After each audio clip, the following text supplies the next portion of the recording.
You don't want your long-term investing thesis to kill your short-term trading. One of the ways to think about volatility is how much liquidity exists in the market. Even if you're systematic, it's still discretionary because you're dealing with like that 3D kind of structure with options. So hi everyone, and welcome back to another episode of Trading Takes. We have two special guests joining us today for an options discussion. So I'm going to bring them in now. We have Mr. Steve Place and we have Andrew Giovinazzi. Gentlemen, welcome and thank you for joining me. My pleasure. You nailed his last name too. That's great.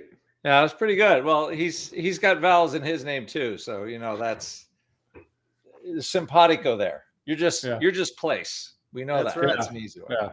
Right. We got a Lanzilotti, and we have a bunch of Italians on here right now. Yes. Well, guys, thank you for joining me. And this was actually like perfect timing because kind of the point of this episode was to be focused on, how does the options market actually impact the general markets? And I wanted to have a couple of really experienced options traders on here. And just with the recent events, the VIX blowout, and some of those things, I think it's just perfectly timed.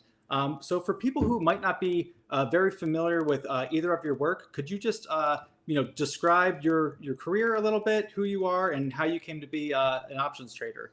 Steve, you want to go first? Sure. So back in 2007, it turned out I was a really shitty employee, and I was an electrical engineer by trade, and I realized I didn't want to do it anymore, and so I started shit posting on Twitter about the markets, and a lot of people liked what I had to say, and a couple of guys, Howard Lindzen and Phil Perlman, took a bet on me and started up a trading service under StockTwits. Went with them for a couple of years, went on my own, and now I'm at a larger shop called Market Traders Daily, and I run a few newsletters there on the publishing side. Excellent. And Andrew? I'm a little older than you guys. I walked on a trading floor in 1989 after college in Santa Cruz, California. I became a market maker in 91, traded for 15 years, SIBO PCX, zillion contracts, whatever. Stopped basically when Citadel ruined the market, when I realized they could get orders. They could access our CPU faster than the SIBO could. So then we're like, okay, that's so it was like 2007, 2006. Then I tried some entrepreneurial stuff after that. And then I realized all I know how to do is trade options. So I met Mark Sebastian, who was ex of Group One, which is I was with for 10 years. And I ran a training program there. And then Mark was doing optionpit.com. And I'm like, wow, this actually looks like kind of like familiar material. He's like, yeah, you helped design it like 10 years ago. So started taking retail, like I would say market maker, professional style option trading. And Mark put a retail veneer around it and he did a really good job. And like, it's 12 years later and we've been teaching people how to trade options which feels like a very long time now. My second career, I guess. That's great. So a question for both of you guys. How would you say you go about viewing the markets? And I know that that's a very broad question, but are you viewing it mostly through an options lens? Are you viewing it through a macro lens and then narrowing in by asset class? Or just how like when you wake up, when you're planning your trades and everything, how do you view the market? What do you pay attention to? Whoever wants to start. Andrew, why don't you kick this one off? Okay. Like me, I have like a trader hat and an investor hat. And I try to keep the hats separate. So I don't want my thoughts about Portillo's as a long-term investment to cloud my short-term Portillo's trading. Okay. As a trade, I'll sell 5 puts. As an investment, maybe I'll buy 1,000 shares of stock. As a trade though, I'm not going to go buy 200 calls because I love the sandwiches and all that kind of stuff. So I try to like separate options. That's different. So I separate the two hats, and however anything fits into those two buckets, then I kind of go from there. Great. And Steve? So I view the markets with a lens of liquidity. And so when you think about the VIX and you hear this word volatility, one of the ways to think about volatility is how much liquidity exists in the market. If there's no liquidity, we're going limit down or limit up. If there's a lot of liquidity, we're moving less than a percentage point a day. And there are certain times in which the liquidity structure shifts in a market, either through time or through price or through catalysts or whatever. And that is where I think the best edge is in the options market. A lot of people who come in to options from a straight directional trading background will think in terms of just long or short, but you have to think about how fast is the move going to be? How long is it going to take to get to your price target?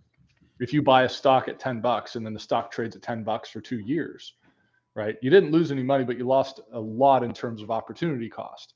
And so that opportunity cost then goes back into the concepts of liquidity and, and then the option trader and me will try and make everything entirely too complex, right? And I'll make a little bit of money instead of knocking it out of the park. So that's the basic approach. Well, options traders are very good at making things extremely complex. Everybody knows that. I always say, because at Investors Underground, we deal with all types of trading, and some people are small cap traders, some are equity traders, some are, we have a mix of everything. And whenever the options guys kind of, start to come on or start to talk, sometimes you see eyes glaze over. And it's really fascinating because the options world is just such a different, world than the equity world in some ways, but in other ways it's very similar, where we're all looking at probability, we're all looking at risk reward, and we're just going about finding that in different ways. And so kind of on that topic, where in your opinion does edge come from in the options market, maybe compared to in the equity markets? Andrew, would you like to go? Over their house right now. I think I got a plane flying over. All right. Edge, and I was just doing this in Chicago last, explaining to my students. So edge in the option markets, number one is the retail trader. Their number one edge is entry point. They can pick any entry point. Like when I was a market maker, you don't pick your entry point. You had to deal with whatever you get. And what happens is that moves option prices, right? So like if you think of a big scale, the market maker community is only so big. But if everybody in the world wants to buy Apple calls, what's going to happen to the price of the Apple calls? They're going to be some insane value, right? Vol's going to go sky high. So the liquidity, but the retail trader can look at it and go, why? Because they didn't have to take any inventory from the beginning to the end cycle of where the vol is. So they just got to sit there and watch it. They're like, oh, cool. Vol's up 40 points. Okay, maybe I'll write my Apple call here, right? Or whatever. So the edge really for the retail trader is they don't have to have a position, and then inventory that trades all over the place all the time is going to push vols to different places. When Steve was talking about it, the liquidity pushes the volatility around, and that's why option trading might sound complicated, because the edge is kind of in weird places. Like, okay, why is this vol here and why is this vol here? Why are these prices here? And it's because liquidity is pushing prices around. And then, what we teach our students basically is, okay, when the vol's here, then you want to do this trade because this has your best chance of success. Is it a guarantee? No, but it's a pretty darn good head start. So you can create trades where you might get a free look at a realized move for 3 days. And if nobody understands what that means, it's just you could put on a trade with basically no negative theta, but you have positive gamma, right? Basically. So again, more confusing option terminology, but it's not going to cost you anything to watch the stock move for 3 days or have like a 2% risk on capital, very, very low. So when volatilities get to certain places, you could create these trades. And obviously, you have to understand how options work and education, all that stuff, which is what we do at Option Pit. We basically teach people how to do that. Like, look for opportunities, look for anomalies in stocks you're interested in, and then put the right trade on for kind of how things are priced. And that's really that's sort of our, what I guess, edge or what we teach. And I learned it being a floor trader. I traded like 10 million contracts. So you learn shit the hard way. You know what I mean? I've done a lot of dumb stuff. I've done some smart stuff, but and that's where you just teach people where edge is, because the option prices get pushed that way. And since you don't have a position, you can look as a retail trader for that. But it's not a vanilla concept for sure. Yeah. At least the way I look at it. Definitely. So Andrew mentioned delta and theta, and uh, for anyone who's completely new to options, there's three ways that the value of an option will change. It's the movement of the underlying asset, time, or changes in implied volatility. That's it. Those three things. Now there's some other fancy stuff, but the only way to get an edge is those three. Now, if you're a really, really, really good market timer, you don't have to have an amazing edge on the vol or the theta side of things, but most people aren't. So especially on the retail side, you've got to find other ways to introduce a little extra edge into your position. Instead of loading up all at once on a bunch of calls, maybe you want to look at a call spread, or maybe you want to look at different contracts and how they're trading, and you have to expand it a little bit because, if you've got the move nailed, you load up on a bunch of calls and then you go retire in Tahiti. But that's just not how it works. And so you've got to find other ways to play it. I will tell you, and I think this might be for later on with respect to risk management, but especially with retail traders, you're always going to be early. Like every time, right? You can be on the net long option side of things. You buy some calls, the calls start to decay every time, right? You're on the net short side of things, the market's going to move against you. It's just Murphy's Law. So you can enhance the edge in your favor a little bit by trading around your position and scaling in and scaling out a little bit differently than you would with a straight stock position. Yeah, and also with straight up equity positions, I feel like in some ways it's kind of two-dimensional where you just have to get the direction right or things like that. But with options trading, it is more three-dimensional because you're not just dealing with the direction, you're also dealing with the other things that you mentioned, like the time, the decay, the vol up there. And so pivoting just a little bit, some traders might be watching this saying, this is the options world. This might not spill over into my genre a whole lot, but the options market impacts the equities market more than ever before with the increase in volume in the options market over the last couple of years with vol selling, with things like that. And I think that over the past week, as we saw a huge basically gamma run in the VIX, it really, you can see how it impacts the equity market. So would either of you like to share just a couple of ways how the options market really impacts the equity market, either day to day or from big events like this? Do you want to go? Do you want to go, Steve? You start off, man. So as far as like one thing is just like the volume flow. So in the old days, right? So you're on your floor trader, guy comes in with 1,000 calls, whatever, and all the traders are yelling to a stock desk, I need to buy 50,000 shares of stock. And then is the specialist going to screw you in the stock, whatever. So there was always option hedging has always kind of been a real-time thing, at least as far as I know. So now all of a sudden, what's the notional contracts on 0 DTE? Like I love it. They put around the notional dollars, right? Because like everybody's trading the entire SPX cash price, but it's pretty dang big, right? So it's, you would think about 100 SPX contracts, 1,000 SPX contracts is huge, and they're going to hedge with the future, and that's going to move E-mini around, ES around, all that stuff.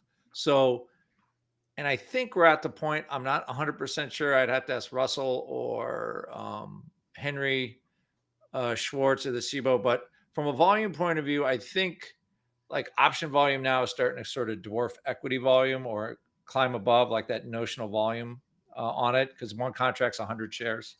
So like the option volume is starting to kick around somewhat some equity volume that way, to the extent that how much it moves it. I think I think if we saw like severe hedging where people are short too much gamma and they have to sell basically short option contracts and they're getting blown out and they have to cover, I think we've seen a couple of those squeezes this year in 0 DTE where there was a lot of short option contracts. The market presses up and then people are buying the futures to kind of cover risk and stuff like that. So it definitely, like, I think the option market can move the equity market in some ways. and also a lot of day-to-day flows. It just depends on, again, open interest position, all that kind of stuff. But I feel like the option market is growing faster than the stock market, if that makes sense. I like it that we're in a growth business between Steve and I, like teaching people about options and stuff like that. It just keeps growing and growing as access is better. So I would say it will probably get just more pronounced. Um, and even this week, I thought VIX reacted pretty steeply again because it was like an unknown geopolitical weird. What Mark called it the Japan bomb instead of the gamma bomb. It was the Japanese bomb, or like the whatever whatever the curve bomb, as far as weird stuff was happening, and it made markets move a ton. But actually, SPY wasn't down a ton. VIX was up a lot, but we didn't go limit down. So I think in that case, the options actually didn't like blow people over. It's more like just equity selling. Somebody needed to raise some cash, so they sold stocks. They're not going to sell options. So I think at least for right now, options do move things around, but ultimately, the equities are still going to drive things more, at least for right now. So it really started kicking off. You started to see it a lot more in 2017, and so don't just think about options. Think about options as a volatility product, and then think about the entire universe of volatility products. In February 2018, we had XIV, which was a volatility ETN that got too big for its britches. Way too many people were crowding into that trade, and then volatility broke, and then XIV unwinding caused the market to crash. We saw it in GameStop in multiple instances. We saw it in a lot of those gamma squeezes in 2021. There was that 1 week where, GameStop blew up, AMC blew up, and then there were maybe about 30 stocks that just saw deep out of the money call buys and just caused this 1 week squeeze. Like I was buying max strike out of the monies on Kroger, of all things, and it worked. It was just a free money trade, and so it matters a lot more when we get those transitions with respect to volatility. So August 2020 was a really good example where we had that tech squeeze. Tesla went parabolic. The VXN, which is the VIX for the NASDAQ, started to really ratchet up as tech was rallying, and then the whole thing fell apart. So there's very specific instances and pivots that options really, really matter. On an intraday basis, I think that they do matter a lot if there's enough size to basically come up against the liquidity and the trading volumes in the futures market and the indices as well. It doesn't help that everything's getting crowded into the same 6 stocks either, right? So you had a big trade with dispersion where, Amazon would zig and Apple would zag, and everyone was happy because, the market was quiet and you could make some money like that, and then everything went to 1. So Japan blew up. Intermarket correlations went to 1, so that dispersion trade broke. The short vol trade broke, and all of this happened in like a 24-hour period, just this week. And so the tail absolutely can wag the dog here. Yeah, and I feel like you were mentioning, since 2020, 2021, that's when you really start to see those big gamma runs, and I think that's when a lot of the general population, or the general trading public, got to be more aware of that, and to see the power of how options can move things. And then also, I think that introduced a lot of people, or got a lot of people interested in trading options, knowing that if they were long calls or something, they could have capped risk but potentially exponential reward if they were right on something big. But then on the flip side of that, like you're saying, with derivatives, like their exponential nature is that when you have things going very smoothly, when you have VIX or when you have other products that are, most of the time fine, and then you have a kind of a black swan happen, when things go wrong, they can go really wrong, as opposed to just being, down a regular position because, the losses or anything can just get, totally parabolic. So when you guys are looking to trade something, whether it's in index or whether it's an individual equity or a volatility product, what is kind of like your ideal, structure of a vehicle? Is it like a large cap tech stock that's very liquid? Is it something where it's had very low implied volatility and then you have breaking news and then something happens and that vol changes? Or like, what are the kinds of things that you both like to trade on a regular basis? So I think the one thing is I got a couple like option pit maxims sort of, and one is like different products like different option trades. So there's condors and strangles and like whatever, right? There's a zillion different types of trades. I think some types of trades work better in certain types of stocks and under certain conditions. So if you're like buying strangles, what makes a strangle work? Well, you want the stock to rip. You want the market to be doing crazy stuff. If you sell an iron condor, you kind of want to do the opposite, but you need some juice to actually make the trade worthwhile. Meaning you have to sell options, you have to have the big decay and all that kind of stuff. So so if you're trading a very volatile stock, it's hard to have like a short gamma trade on a real volatile stock. So you don't really have the underlying performance for your iron condor to ever make money. You might eventually, but you could go crazy in the meantime watching your P&L and stuff swing. So I think there are like better trades, like and again, depending on what vol level that Steve was talking about earlier, it's when VIX is 12, it's a different trade than when it's 24. Like trades that work when VIX is 12 are not going to work generally when it's 24. Yeah. You need a completely different playbook for high vol versus low vol situations. Like you should not be trading options the same way right now than you did 3 months ago. Like those are two different things.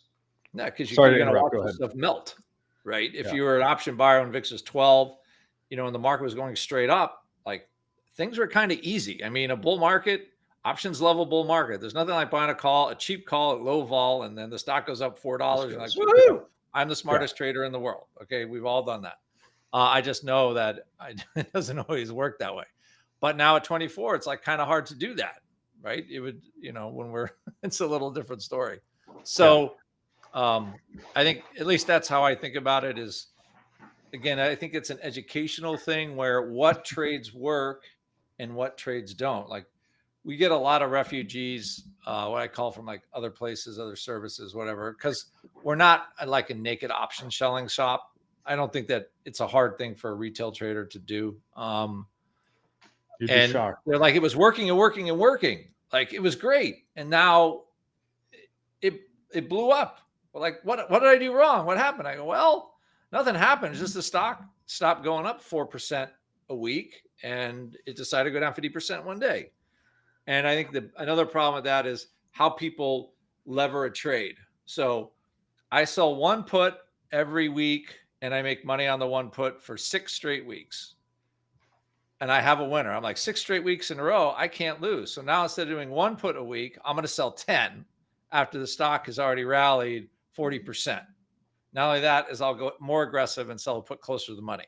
And the stock drops $5 and they've lost everything. And they're like, what did I do?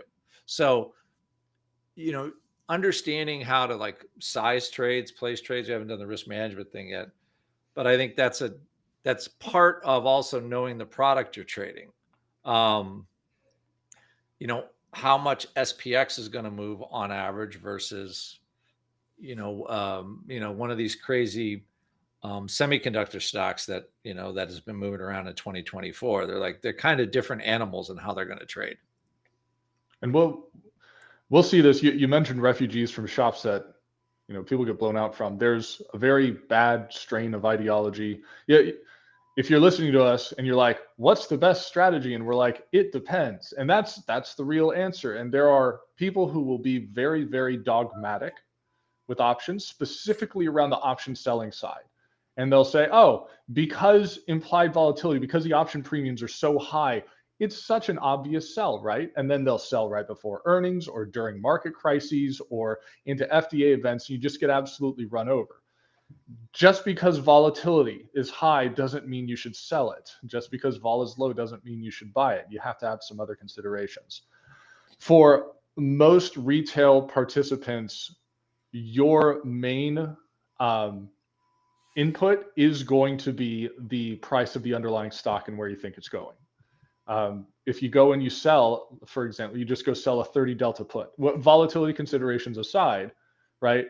If the stock's moving $1 a day, that means your variance on that single put that you sold is $30. And you're probably going to get a theta of about $2 a day. So for 15 days worth of time decay, just a single day's worth of price movement is going to really move it. So market timing is going to matter a lot unless you try and find ways to get cute with options and be clever around that volatility. So if you're going to trade pure vol, that's one thing, but most people aren't. So you've got to find ways to structure your risk, and you've got to have a pretty good timing strategy to get the best kinds of entries that you can. Yeah, and then kind of speaking of timing, and I'll tie this into the risk management a little bit, but from the retail side, most people who are trading options from a more basic retail side, they're either long calls or they're long puts, and they're looking to basically do a directional trade on something like that. Now, when people start to get into writing options or doing things like that, that's when really the risk conversation comes into play. Like you were both saying, how if you're selling naked options or doing something like that, it doesn't matter if it works 99 times out of 100. The one time that it doesn't, it's like Buffett says, playing Russian roulette, you mostly win, you sometimes die, and there's just certain activities that you don't want to be doing like that. So from the basic retail perspective, when someone is either just going long a call or long a put, they're trying to get the direction right. How would you have them think about risk in that regard? Is it just with position sizing and making sure that the position is small enough to act like a stop loss on a normal position, so that they don't, aren't sizing options positions like an equity position? And then after you guys answer this, I'll get into the next part of this. Well, you can manage a position three ways. You do percentage risk. So for my students, I go, make it easy on yourself and don't risk more than 1% of your account on a trade. Number one. Number two, you adjust the trade when it goes past some certain thing. So whatever, you're like, okay, if the stock drops a certain amount, I'm either going to buy a put or not. Or you adjust at the outset and you like lean your delta. So I have like a 50 delta call and a 30 delta put. I'm long 20 deltas net, but the put's going to stop me out if the stock stops. And then I don't really have to watch the trade. I manage my dollar risk that way. And I think, and the last one is just having a stop on a dollar. So each choice you have, let's say you're going to risk $100 on a $500 investment, right? But it's three ways to do it. But the key is you're only risking the kind of the same amount. So when I'm telling students about risk management, you don't want one loss to outpace one gain.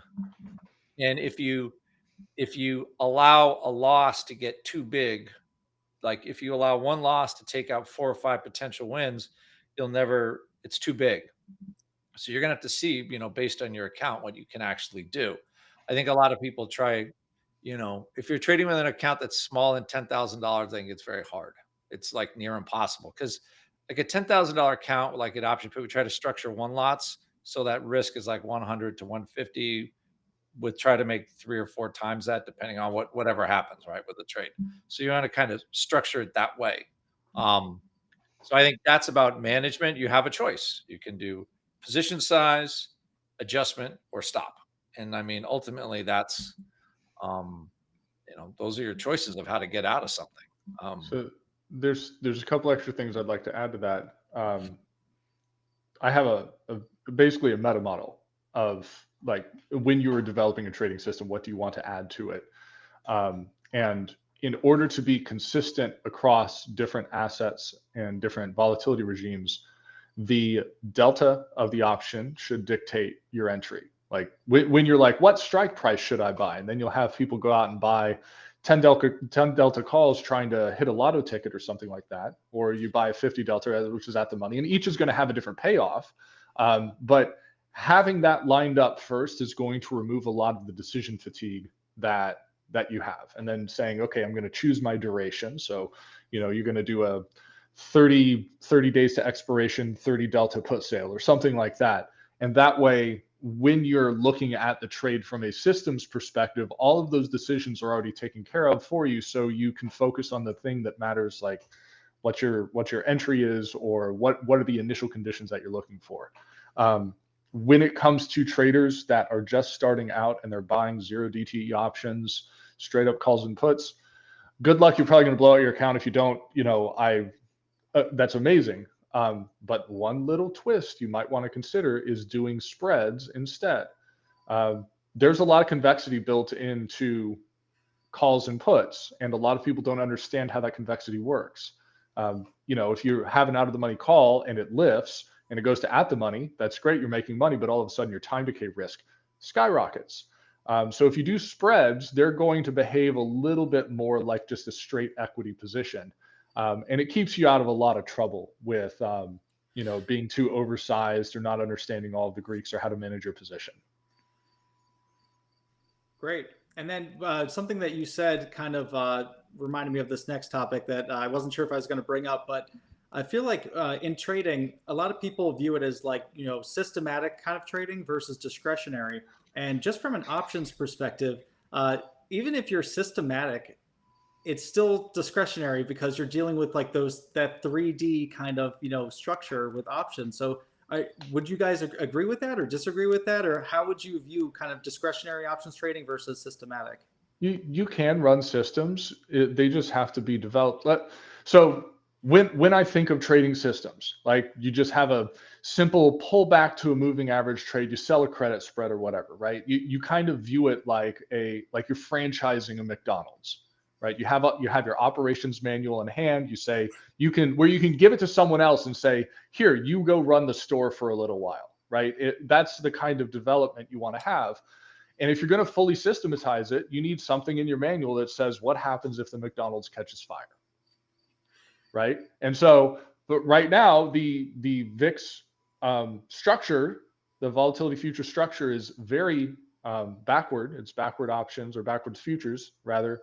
And so you have to have a different risk management and risk mitigation campaign in that, compared to, everyone's living large, markets at 52-week highs, the VIX is underneath 15, right? So you just need to know what those look like. Back testing a strategy would work exceptionally well as well. There's a couple pieces of software that can show you where there are times where you get these really nasty drawdowns. And if you're back testing on a close-to-close basis, you're going to miss some of those, and you're not going to realize how fast you can get a margin call on some trade that looks like a guaranteed cash flow winner. I'm just thinking about systems. So a couple of things with systems is, so when I'm teaching people at Option Pit, we have couple different types of what I would call styles. One is like a theta neutral style, where you just kind of a long and a short option. There's some like convexity means gamma, meaning you make some money when things move. There's like that as an idea. There's only so much you could scale that. The other strategy I have are like scalable. So if I have what I would call like theta positive, gamma positive strategy, meaning I'm trying to get paid and own options. Really hard to do, by the way. Huh? It's really difficult to do. It is. Yeah. It can be done. But those are the strategies that I scaled. So I have a few products at Option Pit that mostly do stuff like that. Where it's kind of it's not like every day we're going to be able to put this on, because the condition really isn't there that provides it. You have some vol anomalies where you get some interesting things. But we do run a couple services to do that. So like scaling on those types of strategies have been the best for me, as long as I keep my opinion out of it. Like once I put it on, my job is to close. And I've been trading for 30 years. I'm pretty freaking smart. And every time I say that, basically, my students make fun of me. They go like, smack, we're not that smart. Just take your money and you go. So I think the hardest part, again, I'm not running an algorithmic system. I'm running an ATG in my head system about what I know what I should be doing. Like I have entries, I have exits and stuff like that. But every once in a while, I'm like, the market's going to do worse. So I won't close something when I should, or I think, oh, this is the bottom, or I'll close something. And I think that's the biggest problem, at least for me, is making sure I get my head out of my own system and just sort of manage the trade as it pays. And, and if it's a home run, which I think home run is basically kind of luck. Like you do the same thing all the time. You happen to have a position on, and then you get some goofy move. And you're like, oh, I'm a genius, but you're really only doing the same thing you did every day. So at least from trying to do a system, getting your head, just letting the system kind of, executing what you're supposed to do, which I have found is not a trivial, maybe Steve does it easier than I, but it's not trivial for me even after all this time to do that. Yeah, definitely. And since you brought up home runs, there is a topic I want to bring up that I would like both of your takes on. So, like where I trade at Investors Underground, we do a mix of equity, options, all this stuff. And something that several of the traders have gotten very good at, especially over the last year, is that when we have these, big run-ups and things like Nvidia or SMCI or something that's basically like partly gamma driven, lots of calls being bought, running up, overextension, and then you get to a big expiration Thursday or Friday, and you have that big unwind. And a lot of the traders in IU have done exceptionally well, basically buying, one dated options like puts and capturing that unwind. And so a conversation that we frequently have with each other, and we have all different types of strategies for doing this, but maximizing a home run trade.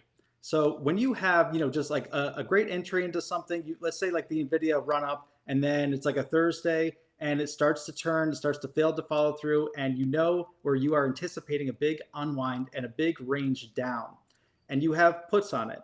A lot of traders struggle basically maximizing that. They say, once it starts working, I start cashing out too early, or I don't want to hang on too long and have it go back on me. And so different strategies like, making the position free, using trailing stops, selling every time it doubles, selling into, as the puts go up, selling that strength and then rebuying on pops. How would you two go about maximizing a home run trade like that? You had a perfect entry, where the range is potentially going to go, and then you just want to keep it in there without letting it go back on you far enough. How would both of you approach that? Well, I mean, you answered like a couple of questions there. You have to decide what you're willing to live with, right? So the constant refrain, because we are chatting to students all day, is like, oh, I sold something for $2 and it went to 5. I'm an idiot. Well, you're not an idiot. You made money. I think a lot of your style of basically stopping yourself is your personality. And after dealing with teaching people about trading for 30 years, it's like just your personality is going to bleed in how you manage something. So for me, the easiest thing is as soon as I'm up money on a trade, I try to put a stop in as far away from the market as possible that won't get fished. And again, if I think there's legs to something, there's that thinking part again, right? But I know I'm going to put a stop, or at least I'll make some money. So I have found that as long as you make some money, you're doing okay. And that's really and then forget about it unless you have like some target like 100 or 200%. This is another thing like timing and leaving a trade overnight. I mean, there's a lot of variables, but you have to accept less in order to get more. In my view, there could be some people that are totally savant-like that can do that, but I've just found that's the easiest way. And then the second part is because I do a lot of like pair type trading strategies like VIX versus SPY and stuff like that, where I also have a position goal. So if I get to a goal in the position where one part of the position pays for the other 100% finance with, let's say, 30 days to go. So basically, if I can get an option contract that I got paid to own and hold for 30 days, I try to make those positions as much as possible. So even though I'm running a gain, I'm going to be more aggressive stopping that gain once I'm at a position goal. So depends on what you want out of it. But Steve might have better ideas about this, but at least me, as far as running an option, I have to accept I'll take less because you don't want to be stopped out. I mean, how many people have been stopped out and then literally 2 seconds later after they make a gain, then the thing just goes ripping the other way because, I find that's the easiest way. at least for me to manage, because that way I don't have to look at it because I'm teaching and doing all kinds of other stuff during the day. But that's kind of where I sit on that. But I'm always welcome to learn new ideas. So this, I know the scenarios you're talking about where you get the gamma squeeze vol gets cranked, and then into Thursday you get there's something called Vanna that shifts where like the implied volatility in the option stops going up so much, and then the dealers aren't forced to buy stock. In fact, they have to flip, right? And that's how you get that rug pull. So let's just imagine that you nailed the NVIDIA and maybe you just bought some 30 Delta puts, which is pretty out of the money. Let's just say, for example, you did a 1 day to expiration. So NVIDIA sees a gap down on Friday. You feel like a freaking genius. You want to get this sucker going, okay? The problem with those kinds of rug pulls is that you get an expansion in volatility, which means you get an expansion in the bid-ask spread of the underlying stock, which means you get an expansion in the bid-ask spread of those options as well. On top of that, let's say you get really lucky and that option goes from a 30 Delta to 60 Delta, which means it's a little bit in the money now. Well, those in the money options, the bid-ask spread gets even wider. And it becomes a giant pain in the ass to exit out of those positions easily without any kind of slippage. Because you can't use a market order to stop out of an option without losing, a good chunk of your gain. So in terms of managing that kind of position, it is a function of how much convexity do you still want to have as the position works in your favor. If you still think the whole thing's going to fall out of bed, then you want to roll the options down, right? And that way you're reducing your directional exposure, you catch some credit, you pull some money off, but then you also reintroduce some gamma into the trade, where if it really starts going again, then you can make a decent amount of money. Another thing to consider would just straight up delta hedge those options with equity. So if you've got the margin for it, let's just say you buy 10 puts, it goes from 30 Delta to 60 Delta. So your exposure went from 300 shares to 600 shares, and it's coming into an initial level of support. And you could just buy 300 shares of stock. And then if the stock bounces back, you sell your 300 and you can actually trade around a core position like that. You'll see this a lot more on straddles or strangles or straight up long vol positions like that, where, you buy a straddle, the stock rallies, you end up net long, you can short some of the stock to rebalance, or you can do things like that. So I think that's going to be a way to improve the executions on those trades by looking at selling into or buying stock into flushes and trading around that core position. You can actually get it all the way up to where your stock is fully covered, the option, then you can just exercise the option and close out your position like that too. So there's a couple extra things you can do like that. You just got to have the capital for it. Yeah, I think those are great ideas. Like as you come up to like a big key level where you would usually be selling into, one alternative would be, if it's like a put or something like that, you could just buy the stock, and that way, if it does bounce or anything, then at the end of that bounce, So those are very interesting strategies. And then I feel like also with like trailing stops or trailing dollar stops, replacing sells with those, like even tight ones, because if it goes back on you, you lose a little bit more than if you were to just sell into that strength. But you also get the optionality that if it never pulls back, you still kind of get a free shot at more of that downside.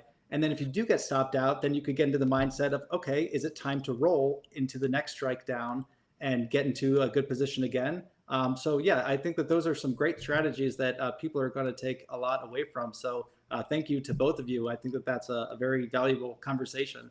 I was about to say, since Steve brought in gamma scalping, I'm glad he did and not me, but you could, if you have margin, you can do a ton with that.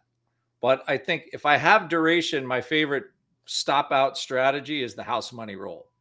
If I could, roll up to another option, I've got 30 or 60 days or something like that. If it's just it happens to just be part of a trade that just runs, that's the easiest thing for me. Personally, I'm like, okay, I can't lose. When I can't lose, I get really bold. I think I heard that from George Soros, but he seems to be pretty good at trading options or trading whatever he trades. So if it worked for him, it can work for me. Yeah, definitely. And I think especially when you have time on your side, like you're saying, if you have, something 20, 30, 40 days out or something, and you have made it free, it's like you bought it, with the intent, as long as it's still, doing what you thought it would, You don't want to just cut off your gain or that just because it's getting to a certain point, because you can really cut off some of your expected value by doing that. And so, like you're saying, when you have something right, once you took your initial capital off the table, it's like sometimes it's just a mindset thing where it's, am I in this trade to actually run the potential of it, and am I sized appropriately for that, or am I do I need to cut my size down so that I can get into a position where I can maximize some of that potential. Right. So yeah, fascinating stuff. And then the next part is more about situational awareness. So this is another thing where the contrast between equity markets and options markets. In equity markets, there's usually something moving, and in bear market, bull market, they move differently, but there's something moving. The same kind of goes for options, but it is different. Like you were saying, when you have an environment where the VIX is very low and things are just kind of grinding along, you might have summer volume, there's not much happening. That is one scenario where options trading can be a little bit difficult. And then in another scenario, you have like during these bear market, big crashes, and then it kind of rallies back and then it stalls. Vol is elevated. You have different things going in different ways, and that everything's expensive, nothing's moving cleanly. That's another environment where it's difficult to trade options. So would both of you agree with that? And then what would be like your ideal kind of environment to really focus on trading options as opposed to maybe trading equity, or you're selling premium or doing something else? So if I'm starting on this subject, I think the easy thing I tell students is get to know your product really well. And that means, like, what are they charging for 30 days? Right. When I was a floor trader, we only have weeklies once a month, right? When our monthly option went to week, that's how old I am, by the way. I remember that. So when you think about it now, like, you could see what the market is charging for time. Like, so if you just trade Apple, that's fine. You're an option trader, right? So you're trading Apple. What is 1 week? What's 2 weeks? What's a month costing? So my 1 month straddle now is $4. Now it's only $2, right? And you know how the stock's trading. So getting to know the product you're trading, getting to know how volatility works, is an advantage, because, like I said, there will be times when the option prices are advantageous for a retail trader to either buy them or to sell them in some way. You just don't have to sell stuff naked. You could do broken wing flies and 1x2 spreads and stuff like that don't have like crazy risk. So I think to me, that's the easiest thing.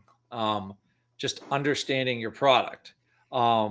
It's something Mark and I do a lot, like with Spire XSP, when like the straddle gets down to $4 or $3, like crazy, stupid low prices, like, okay, what's your risk reward for buying this thing over the next 4 days? It's pretty damn low. But if you never traded SPY or never thought to look at it, you don't know what 1 week is worth in there. Let's say when the underlying vol is 10% or 12% or something. So understanding how the options price by just old-fashioned observation, to me, has a lot of value. That's how I learned how to trade. So maybe I'm just going back to how I learned, but there's a lot of value now with weeklies and daily options. There's crazy variation in what you can look at and watch. So again, depending how into it you want to get. But I think there's a lot more opportunity for the retail trader now because there's so many variations in duration. But that's another subject. So I view, going back to liquidity, I do the worst when we have low volatility grinding higher markets, because I'm a contrarian by nature. I'm a reversionist, right? And there's three aspects to looking at the price, right? Reading price action. It's, what are we in a trend? What's the trendiness of the trend? Like, are we going straight shot up or straight shot down, or is there like some give and take? And what's the volatility of that? So I prefer moderate vol. This is such a wish list. Moderate vol in an uptrend that has reversion points a lot, right? Where you get you get a 3 to 5% pullback every month or two, right? And those are the things that I like. That's nice. It doesn't happen like that anymore. The hardest part with options is the nasty transition bits. right? And we just had one where we went from a period of pretty low volatility, and there were some scaries that were going on in tech land, but then it transitioned into a very high volatility environment, and there's a lot of people that got blown out. And then we will have, high vol, high reversion. I don't know what we're going to do over the next 3 months, but the next part is we transition from a high volatility environment to a low volatility environment. And some of the strategies that work well, right now are not going to work very well in about 2 months. And so trying to get in front of that and understanding which strategies are going to be optimal given certain conditions in the market can help. But that's just, it's always going to suck. You're always going to be miserable. That's just how options traders tend to be anyways. And so that's kind of what I look for. I prefer the reversion. I prefer moderate vol, not the VIX at 9. I never do well during that time. Yeah, and I think a lot of people echo that, where it's like those slow grinding days higher, those are difficult. It can be from an equity position, it can be from an options position, because everything that you do feels like you're chasing, and it moves so slowly. So like once you actually get in on something, say you got calls or something else, the slightest dip just takes you back 3 hours worth of steady grinding. So Yeah. I think a lot of people slightly bullish weekly call calendars work better in that environment, but I'm never good at trading them. Basically, yeah. Yep, and from some of the traders that I've traded with in those environments, they prefer just to go for relative strength, and a lot of times they'll go in the money with things, and just ratchet up stops along the way, and that's how they deal with that. But this has been absolutely great, guys. And moving on to the last section of kind of the interview, if you guys weren't options traders, if you weren't traders at all, what do you think you would be doing? And like, what do you guys like to do outside of the options world or the trading world? Wow. Well, I tried not option trading for a while, and then I realized to making money, that's probably the only thing I'm good at. So I went back to it. If I had like a dream job, I don't know. For some reason, I like to be a chef or something, but I haven't thought too much about it. I try to put all those thoughts out of my mind and just trade options at this point. And what do I do? I mostly just hang around my house in Maine. I don't do very much. I like a amateur woodworker. I'm just trying to get some boats in the water. I'm an outdoors guy. I like, um, skiing, playing golf and stuff like that. But I kind of I don't leave my house very much. I live in Maine, and it's kind of a nice place. And I'm like, so maybe that's like an old curmudgeon-y way to do things. So I used to like do a lot of crazy stuff when I was young, living in the cities and, being a young trader, whatever, but now not so much anymore. So like woodworking and playing golf and just basically puttering around. It's not very exciting, but that's kind of my action right now. And the extent of your being a chef is, serving up Vanna and charm and a lot of other Greeks on a plate. So that's great. Yeah. Probably better that way. At least my wife will be happier if I stuck to that, I think. Yeah. Steve, what about you? I can code a little bit, but I don't want to. What I do in my spare time is I go down rabbit holes and I find fascinating things about like health, nutrition, some history and stuff. And so I would probably be sharing a lot of that until someone paid me money to do it. So yeah, I have an autistic knowledge of lifting and nutrition and all sorts of weird stuff like that. And I would try and find a way to earn a living like that, but it's probably not going to be a very good one either, because nobody wants to hear my rants about why sunscreen's bad for you or stuff like that. So yeah. I'm also a decent cook, but I have seen what chefs have to deal with, and I would not touch that with a 10-foot pole at all. Yeah, if you think options trading is chaotic, try being a line cook or something. But so you guys have both been around in the options market for a long time. You got to have some crazy stories or something wild that comes to mind when you think back on your careers or the people that you've worked with.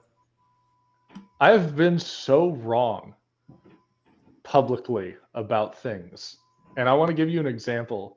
So it was around February 2020, and I put this on my personal Facebook saying, look, there's some noise about some kind of plague coming out of China. Don't worry about it too much. This feels like Ebola. The market's probably going to bounce. What you need to worry about is the repo window at the Federal Reserve. That's where the real risk is. And just really wrong on that call. But those are the fun ones, because the things that you're really, really wrong on tend to be the best kinds of stories. I mean, March 2020 was just, fun's not the right word, but it broke my brain in such a way that like my dopamine levels still haven't reset, and it's been years. It was just absolutely bonkers. And then the GameStop push, I saw things that I never thought would be possible in the market, and it felt, I didn't trade in 99. I was in middle school, but it kind of felt like that 2-week tech bubble right there is when it really kicked in. Like crazy. So I'm trying to think of like G-rated stuff. You were on the floor, so right. A lot of so like, so I think I had the biggest fine on the SIBO for ripping a phone off a kiosk once.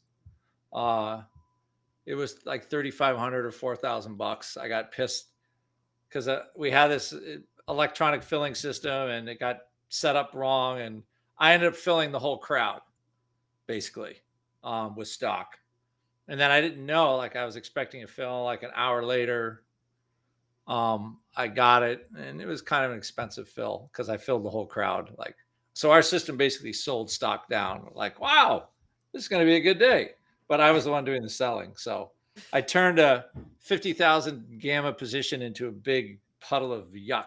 So anyway, I compounded it, and it was my second phone offense. So the first one was 500 when I just smashed a handset into the wall, into the phone.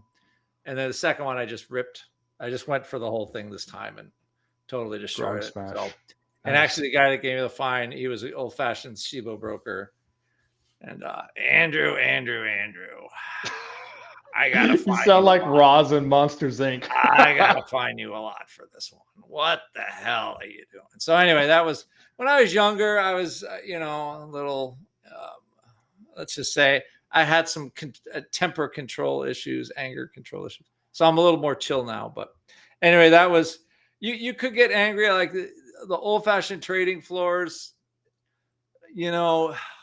I do miss it. Like Steve misses the dopamine rush from, it's a similar, it was pretty cool. I feel fortunate to have done it for so long.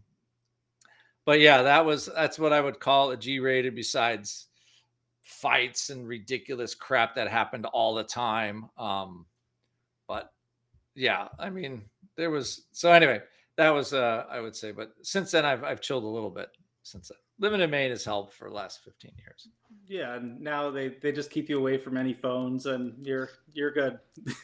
Correct. Well, there's, I'm not doing much with this stupid phone. I try to stay off it as much as possible if I can, but it doesn't have the drama either. I'm going to throw my iPhone on the ground.